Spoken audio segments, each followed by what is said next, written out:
Hey, what's up, guys? Justin Tumanowski over at Deal Sauce. I'm back and I'm with a comping video for you guys. And I'm not just going to do some comps today. We're going to go through a quick comp exercise. If you don't know, everybody is gravitating over to 2.0, and we are the bigger, better, best platform in real estate for real estate transactions. So from A to Z, finding leads all the way to dispo. Right. Today's an important one. And listen, everyone has their own spreadsheets. Everyone has their own comping exercise. Everyone's learned different tricks, but also we have AI now, right? So the click of a few buttons, Claude, ChatGPT, whatever you use, I mean, it pretty much is going to do the comping for you. Give it some basic information, have it understand what you're looking to achieve, whether it's a fix and flip, buy and hold, BRRRR. Guys, it's pretty simple these days to get a value for a property. So what I'm going to do is give you the tools. Obviously, see MLS listings. That is something that we do really well now, as big, bright pictures, photos, get information on what the asset looks like. What does the deal look like? What is this property that's sold down the street from my property? What does that look like? What were their finishes? What is the ultimate sale price? When was that sale price? All the good things. So without further ado, we're going to get into it, because actually I was just with my partner, Jamil Damji, and we were doing an exercise inside of a closed Zoom. It was a small private Zoom. We had someone who brought a deal in Fayetteville, North Carolina. So we're going to go check out Fayetteville, North Carolina, and I'm going to show you what's going on. So guys, if you don't have Deal Sauce, by the way, what are you doing? Come get the best software on the market.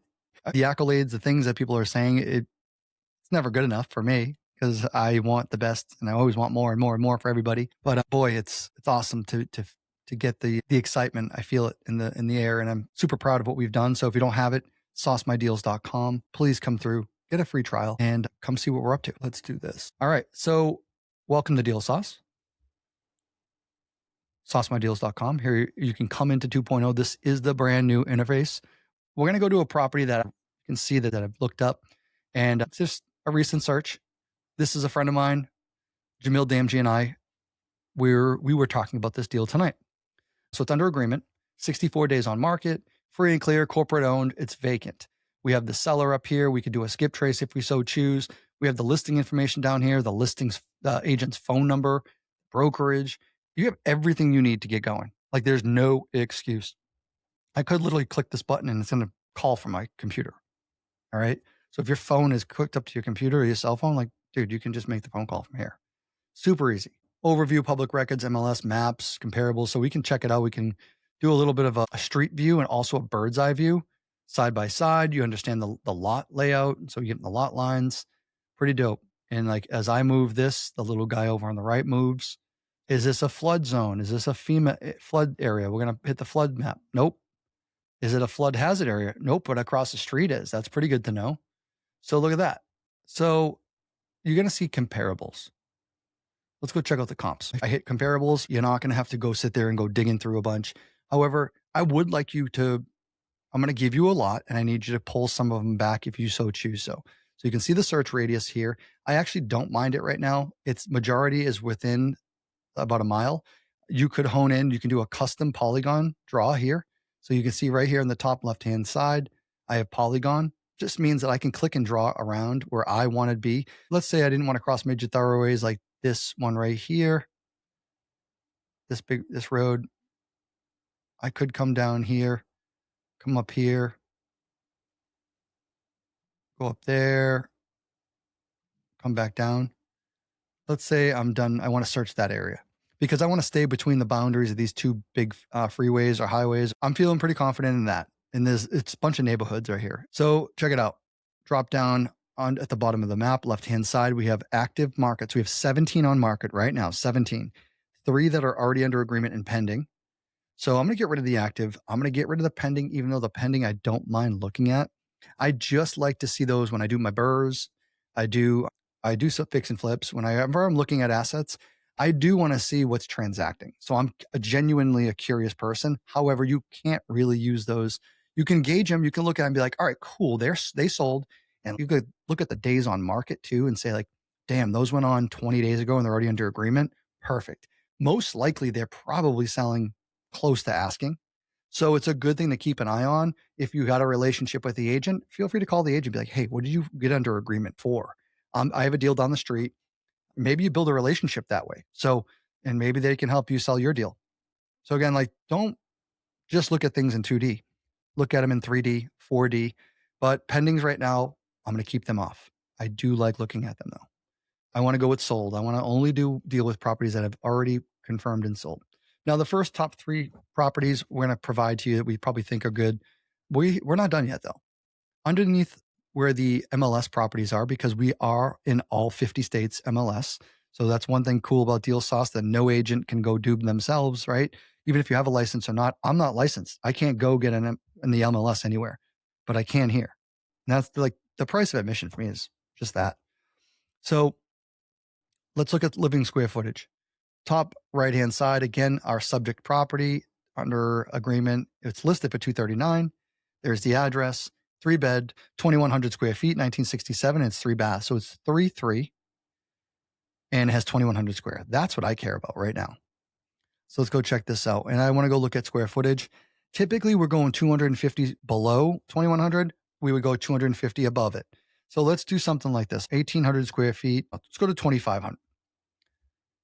I'm flexible on my square footage, and you can always cancel them out later. I'd like to get a big pool and I'd like to bring it back down. And I actually want to do this property was built in 67. So we went up 20 years.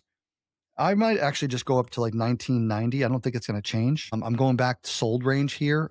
We're going back 1 year. You could throttle the beds and baths. We're going to do only 3 and 4 beds. I don't care about basements. I don't care about days on market. I'm excluding rentals. We can bring rentals in, so pretty cool. If you are comping to see what this house might rent for too. Single family home. That's all we're looking for. So that's the meat and potatoes of what we're going to do right now. I'm going to bring this back up. Now, what do we have? I like this property. This to me is the cream of the crop. And it's great to see this. Check this out. They listed it at $335, but they sold it at $320. And it took a little while to sell. So it's a really nice house, but they took a discount and they took a haircut, but they really did a nice job, I think, on the finishes. It's a nice farm style house. Bathrooms came out really nice. A lot of unique features, tile. Yeah, they did a nice job. Check this one out. Even with the wallpaper, all the way down the tile. Like I do like this is a really, really high end. And maybe Fayetteville doesn't require this level of finish too. So you have to be very careful where you're not the best house in the neighborhood. That's the one thing you don't really want. But I'm not here to tell you that. Really shouldn't be here to tell you that or teach you that. We're here to show that this was 123 days on market, but it nonetheless sold at $320. So I'm going to give that a thumbs up and then check this one out. This was a renovation. This was a property that transacted. And let's go look and see when this sold last year. And it was on market for 27 days. It was at $270. It's a 3-3, a little bit smaller, but I like this.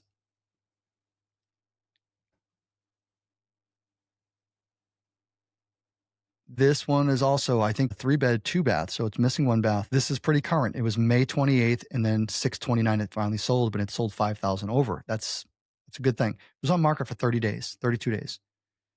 Check out the renovations. Clean, modest, no over the top features and finishes. All builder quality granite cabinets, your basic stainless steel appliances that are probably from one of the box stores. Again, they kept everything dark, white and black, gray, just your basic cleanup, but a turnkey house nonetheless, right? Again, ability to see some deals in here, see comparables, check out the listings. So we're going to give this a thumbs up. Right in the middle. I want you to pay attention to this comp metric. And we'll be bringing some AI in here, and you'll have some abilities to bring your AI in the future in here to help you, assist you with some of your comping and things that you want to ask it. But we're doing your average AVM. So your artificial valuation model is 273. All right. So that's like our deal sauce estimate. Average sold price, 293. So we're averaging the sum of those 3. Average price is 294. So your median price, 280. So between the highest and the lowest, right in the middle. And then your price per square foot is about $140 to $143 per square foot. So I'm liking the median. I'm digging. I'm not going to shoot for the moon, although 290 would be great on a renovation, right? But you have to consider that this other one here that we're using as a comp, this one is a 4-3. It has an extra bedroom. it says it's sold at 320. So you have to understand, like, they got extra value because they have the garages and they have the extra bedroom. So, extra bedroom, maybe you're going to get in the garage, you're going to get in the 3 ballpark. I'd say it's safe to go in the 3s. But for here, you have the 3.2, bathroom at 280, 270 on a 3.3, but a smaller square footage. And what I'd say is we're going to be in this ballpark of the 280. So I really like that. And then you go conservative. It took us a few minutes in here just to understand, like, all right, I see the neighborhoods, I see the area. How much is it going to cost for us to get up to that 280 threshold sale price? How much construction is involved, right? So that's now where you need to make your max allowable offer. So we just honed in on the ARV. I think ARV is going to be ballpark of $280,000 on this asset. Let's do something real quick. What do you guys say we do a whiteboard exercise? You guys cool with that? So we have an ARV on this house in Fayetteville, North Carolina. ARV 280,000. Now, I don't care about the list price right now. That's irrelevant to me because I think they're asking 239 and that's way too much. So we already know the delta between, my goodness, the 239, we have about a $40,000 difference, right? Between those two. Now, if I was to come in there and do the floors, the kitchen, the bath, do everything those other people did, the electric, paint, all the things, that 40,000's gone pretty fast. So now we are at ARV. If I bought this now and then I put the 40,000 into it, I'm at value, if not below, because now I still have to close it, buy it, tax stamps, all the things, right? Do closing costs. So that doesn't really work. So now we have to find our MAO. Max, let's do this. Max allowable offer. What can we pay? What is that price? Well, I'm going to look at it and go, all right, if we're at 280,000 as my ARV, quick and dirty math, there's a percentage that we might look at for quick and dirty math where we're going to go, there's the 70% rule you guys may have heard where they'll say like, hey, what's your ARV? And it's 70% minus repairs. What if we just did something like, I don't know, 55% of value? So what is that? So we're going to do 55% of 280, that is $154,000. So right there is quick and dirty math. We can do an MAO, max allowable offer. So that if you lock it up at 154, okay, you buy that house from the seller, you lock it up at maybe 154, depending on all the renovations. But let's say there's another 50 of renovations for a fix and flipper now, right? So let's say on top of it, you put an assignment fee of maybe $10,000. Now we're at 164 to maybe you're just looking to make a quick 10K. You locked it up from the seller at 154. You're going to offer it out to the flippers at 164. And why is 164 attractive, Justin? Why did you pick that number? Why does that make sense? We added 10,000 to it, but we're at 164K as a purchase price to them. Let's say someone has to close it. They're at 170. They put let's say 45,000 into it. So we're going to do this right now. So 170 plus 54 is 215. So now someone sells this for with their overhead and their other expenses, and they're going to sell it for 280. That's right now it's a gross profit of 65K. Now, I didn't say I was really going to do all the comping underwriting. I didn't talk about agents, right? You got to pay an agent. That's going to cost money. Closing costs, money costs, holding costs, electricity, insurance, all those things that the flipper has to pay. But even if this guy did a quick flip and he made 40K, that could be a home run. If they could do that in the amount of 60 days, 90 days, that's a home run to some. So I think that this deal should be locked up. Again, 280 ARV. We're cutting that down about 55%. Do something else. We're going to do another way of doing math. So we're going to say ARV is 280. We're going to do the 70% rule. So let's do 280 times 0.70. That's 196. Then you go 196 minus, what do we say? There was 45, let's just call it 50,000 in repairs. 196 minus 50,000. That's 146 as your AO. We're not too far off right there. I like that. 154 to 146. We're less than $10,000 off. So this gets you in the ballpark. I mean, that's quick and dirty math. And guys, this 70% rule, some people use 65% minus repairs. I'm not here to tell you any of that. You should be getting educated on where you need to be, or you just know the expenses that you need to allocate for. You could do the long form math, where you list off all the things a fix and flipper has to or pay for, incur as costs, right? Repairs, the closing costs, the agents, the transactions on both sides, your assignment fee, all those things. I mean, there's 17 different ways of getting to the same result, but I like where we're at. I like this. We want to sell this thing on retail for 280. We want to go assign this thing. If we marked it up 10, maybe we can mark it up to 160, 170. Who knows? Maybe you'll get a bidding war. Maybe someone thinks they can get 300 for it. Again, it's not up to you to run the comps. That's the other thing, guys. Like, that's number one. You could conservatively say 280. That's great. But you might have someone on the marketplace who goes, no, I know my market. I can get 290, or I'm going to save because I'm going to sell it myself as a flipper and an agent, and they're not going to take their commission. So they're going to make it up there. So they're willing to pay more. I'm not saying that's going to be the case every time. Again, I'm saying that I'm not going to do an education piece, but here I am doing some education. That's not what my intent was for this, but I also, with comping, I need you to understand some of the sides of how reality transpires for the seller, the wholesaler, the buyer, and the person who's doing the deal who actually has to make the money. They have to pay you, then they have to go do all the hard work to go make a profit. So you need to make sure you leave room on the bone for them. And so that's why we're not trying to always be greedy here, but you want to understand where they need to be. And that's how you gauge what you can sell it to them for. Now, again, you can start it off by saying, let's do this. You can say, all right, I know I'm at 164,000 was my starting offer to end buyers, because you locked it up at 154. Don't forget, you added 10,000 to that as an assignment. And then from here, you might get someone who goes, yeah, I'll give you 164. And then you might have another guy who goes, this guy says, yeah, I'll do 175. No problem. I can close in 20 days and I'll give you $10,000 down EMD. Now that's an awesome deal right there, but you weren't expecting it because you're not being greedy, but someone came in, wanted the deal, and they know they can sell it. They're going to go maybe buy it, flip it to their friend. Who knows? Someone who's already financing. So guys, just understand you need to know your numbers, but there's ways to get more value out of these deals. Just understand where you need to lock them up as, because you make your money when you lock them up. So that's why understanding having Deal Sauce as your companion, you need those tools in your tool bag, because you have to accurately comp.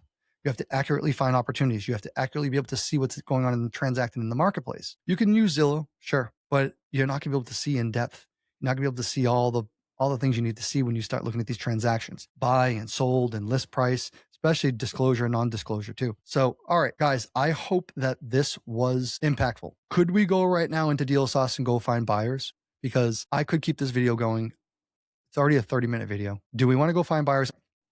We're back on Deal Sauce. Hut Leads is a great spot. If you guys are the Hut subscribers, you have access to this, and this is the buyer sauce. And this is something where I already ran some searches, and I actually have one that's saved right here.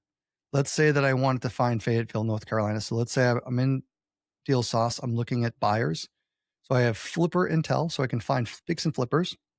It's actually people I want to go find. Also qualified buyers. Depends on the asset I have. Maybe multifamily, single family, portfolio. Do I want to go find money? Do I want to go find other owners, wholesalers? We're just getting started in here. So this is some pretty cool stuff. So let's go look for some buyers. And I already had it run. I did Fayetteville, North Carolina. Now my friend also has a portfolio, and that was the reason why I did this. She has 5 properties. But right here, I'm looking at people who have bought, I think in the last year or so, maybe 3 to 100 deals. So I'm going to get rid of the government. I'm going to get rid of trusts. I might even get rid of financials. I want individuals and businesses. And earlier we saw this person right here, Sky REI. Sky REI is in Raleigh, but they've done a ton of deals in Fayetteville. And check this out. These are all their deals in Fayetteville. Could I go and click any one of these and bring up the property? Yep. Boom. They own this. They've done deals. Sky REI, I bring you in. I show you the deals that they own. They could be a cash buyer. So can we go look for cash buyer right now and to see like, hey, look at all the deals that they own. I'm showing you all these. Dude, this is insane. If you tell me that you're locking deals up and you don't have buyers, you're not working hard enough and you're not even using these tools that we have for you. Let's go see if they're financed. Mortgage history. Let's go look at their public records. Cash purchase, all cash money. And then here's the other thing. You guys want to go get their phone numbers? Sure. Can I use this right here? Skip trace? No, but that's cool. I want to show you a better one. Let's do Sky, and then we'll go to business, because this is a business. Sky LLC, or right there. Find. Boom. Sky REI LLC. Reshma. There's Reshma's information, addresses, and other relatives. So now you have more ways of going to search more. Guys, do you think that this is a good tool that you could utilize? Do you think that you can actually come back here and say, oh, I have their name, but I don't have their phone number, or maybe you look up now Reshma and you do a deep dive into their family, or you only have a phone number, maybe an email, an address only. So now we have a 411 essentially in Deal Sauce. No one out there has this. You'll see people copy this now, but understand that this is the stuff that we do and we need because we're investors. So at the click of a few buttons, we just got you, I don't know, 800 buyer potentials. So then you just go through there and just start making phone calls or start getting emails and start say, hey, you a buyer? There's 17 different ways of doing this. That's just one avenue to get buyers. I mean, we could go in and find wholesalers that are actually buying deals as well. And maybe you squat up with them, go get a buyer's list from them. Hey, you want to do a deal with me? I have a deal in Fayetteville. Do you have a buyer? I'll cut you in if you get down to the wire. So there's so many different ways of doing this business and there's so many ways of being successful. I just want to make sure you have all the tools, but I also know that you don't know all these avenues. That's why we went a little bit long on this, and I thank you for watching. So my name is Justin Tumanowski. Please give my channel a love, some subscribes. I never ask. I'm not a YouTuber. I don't make money from it, but I do love talking real estate. I love doing real estate, and I love Deal Sauce, and I just want everyone happy and successful doing real estate transactions, right? So give my channel a love. If you want to go over my Instagram at Real Estate Justin. If you don't have Deal Sauce and you're like, dude, I love it, come to one of our webinars, come to one of our hangouts, go to saucemydeals.com. And I'm telling you, this is a whole community in here. We're going to have trainings weekly, monthly, quarterly. This is going to be a little investment hub, I bet, on its own. So guys, thanks again for watching. You watch Comping, Finding Buyers with Deal Sauce 2.0. Thanks.